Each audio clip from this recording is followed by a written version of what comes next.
이 아침 우리에게 주신 하나님의 말씀은 신약성경 요한 1서 4장입니다. 요한 1서 4장 7절에서 12절까지의 말씀입니다. 우리 한 목소리로 함께 합독하시겠습니다. 사랑하는 자들아, 우리가 서로 사랑하자. 사랑은 하나님께 속한 것이니 사랑하는 자마다 하나님으로부터 나서 하나님을 알고 사랑하지 아니하는 자는 하나님을 알지 못하나니 이는 하나님은 사랑이심이라.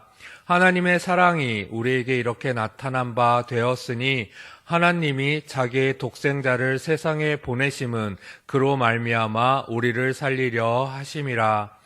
사랑은 여기 있으니 우리가 하나님을 사랑한 것이 아니요 하나님이 우리를 사랑하사 우리 죄를 속하기 위하여 화목제물로 그 아들을 보내셨음이라. 사랑하는 자들아, 하나님이 이같이 우리를 사랑하셨은즉 우리도 서로 사랑하는 것이 마땅하도다. 어느 때나 하나님을 본 사람이 없으되 만일 우리가 서로 사랑하면 하나님이 우리 안에 거하시고 그의 사랑이 우리 안에 온전히 이루어지느니라. 아멘. 여러분, 보통 친한 친구의 아버지를 아버님이라고 부르기도 합니다. 제 친구의 아버지도 아버님 잘 계시니? 라고 안부를 부를 때도 있고 어머님 잘 계시니? 라고 안부를 물을 때도 있습니다. 하지만 제가 친구의 아버지한테 아빠 잘 계시니? 라고 하지는 않습니다. 아빠라는 단어는 그 두 관계가 혈연으로 이어진 친가족임을 나타내주는 단어이기 때문입니다. 그런데 성경 말씀 속에서 하나님을 아빠, 아버지라고 부를 수 있다고 말씀해 주시는 구절이 있습니다. 갈라디아서 4장 6절입니다. 제가 읽어드리겠습니다. 하나님이 그 아들의 영을 우리 마음 가운데 보내사 아빠, 아버지라 부르게 하셨느니라. 아멘. 이 말씀들은 바로 하나님은 우리를 조건 없는 사랑으로 품어주시는 친아빠이심을 나타내주고 있는 말씀입니다. 이 아침 드리는 말씀을 통해 하나님이 주시는 사랑이 여러분들 가운데 회복되시기를 소망합니다. 오늘 사도 요한은 요한 1서 4장 7절에서 사랑하는 자들아 서로 사랑하자라고 말씀하십니다. 누구나 이 말씀을 참 좋아하실 것입니다. 그런데 이어지는 8절에서 약간 고민하게 됩니다. 우리 다시 한번 요한 1서 4장 8절을 다시 읽어보겠습니다. 사랑하지 아니하는 자는 하나님을 알지 못하나니 이는 하나님은 사랑이심이라. 아멘. 사랑하지 않으면 하나님을 알지 못한다? 이 말씀은 우리가 서로 사랑하자는 말과는 좀 다른 느낌입니다. 이어지는 12절 말씀에 이르면 많이 혼란스러워집니다. 우리 요한 1서 4장 12절을 함께 읽어보겠습니다. 어느 때나 하나님을 본 사람이 없으되 만일 우리가 서로 사랑하면 하나님이 우리 안에 거하시고 그의 사랑이 우리 안에 온전히 이루어지느니라. 아멘. 하나님의 사랑이 우리 안에 이루어진다? 이 말씀은 우리가 하나님이 우리를 사랑하시는 것처럼 다른 사람을 사랑할 때 우리를 통해서 그 사랑이 완성된다는 뜻입니다. 그런데 어떻게 우리가 하나님처럼 사랑을 할 수 있단 말인가라는 고민이 듭니다. 사도 요한이 우리들에게 전하시고 싶은 것은 바로 이것입니다. 사랑이신 하나님을 믿고 날마다 동행할 때 우리도 하나님처럼 사랑하게 된다는 말씀입니다. 사랑은 너 이렇게 둘이 사랑해 라고 명령한다고 이루어지는 것이 아닙니다.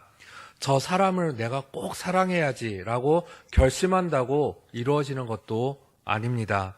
진짜 사랑은 우리의 힘으로 하는 것이 아닙니다. 하나님이 나를 사랑하는 존재로 만들어주시고 그때 바로 진짜 사랑이 나타나게 됩니다. 오늘 말씀 요한 1서 4장 9절과 10절을 통해 진정한 사랑은 하나님에게서 나온다는 것을 알 수 있습니다. 우리 다시 한번 요한 1서 4장 9절과 10절을 다시 함께 읽어보겠습니다. 하나님의 사랑이 우리에게 이렇게 나타난 바 되었으니 하나님이 자기의 독생자를 세상에 보내심은 그로 말미암아 우리를 살리려 하심이라. 사랑은 여기 있으니 우리가 하나님을 사랑한 것이 아니요 하나님이 우리를 사랑하사 우리 죄를 속하기 위하여 화목 제물로 그 아들을 보내셨음이라. 아멘. 우리는 이 말씀 속에서 두 가지 사실을 깨닫습니다. 먼저 하나님께서 죄인인 우리를 구원해 주시려고 독생자 예수님을 보내주셨다는 사실입니다. 그리고 독생자 예수님을 하나님과 우리 사이에 멀어졌던 길을 화목하게 하기 위한 제물로 삼았다는 사실입니다. 이 두 가지 사실로 우리는 하나님의 크신 뜨거운 사랑을 깨달아야 합니다. 그 사랑을 깨닫게 된다면 우리 역시 아낌없이 사랑을 베풀이라 믿습니다. 그런데 어떻게 하면 하나님의 불같은 뜨거운 사랑을 받을 수 있을까요? 라는 마음이 듭니다. 그런 마음이 드실 때 바로 하나님의 말씀을 믿으시기를 바랍니다. 왜 많은 그리스도인들이 하나님은 사랑이십니다 하며 또 십자가의 복음을 듣고서도 하나님의 뜨거운 불같은 사랑을 경험하기가 쉽지 않을까요? 많은 사람들이 이렇게 생각하기 때문입니다. 나는 하나님이 보시기에 사랑스럽지 않을 거야. 그런 사람들은 하나님은 사랑이십니다. 이 말씀을 믿지 않는 사람들입니다. 여러분, 하나님은 우리가 사랑받을 만한 사람이기에 사랑하시는 것이 아니라 하나님 자신이 사랑 그 본체이시기 때문에 우리를 영원히 무조건적으로 사랑하신다는 말씀입니다. 고린도전서 1장 27절에서 29절 말씀을 제가 읽어드리겠습니다.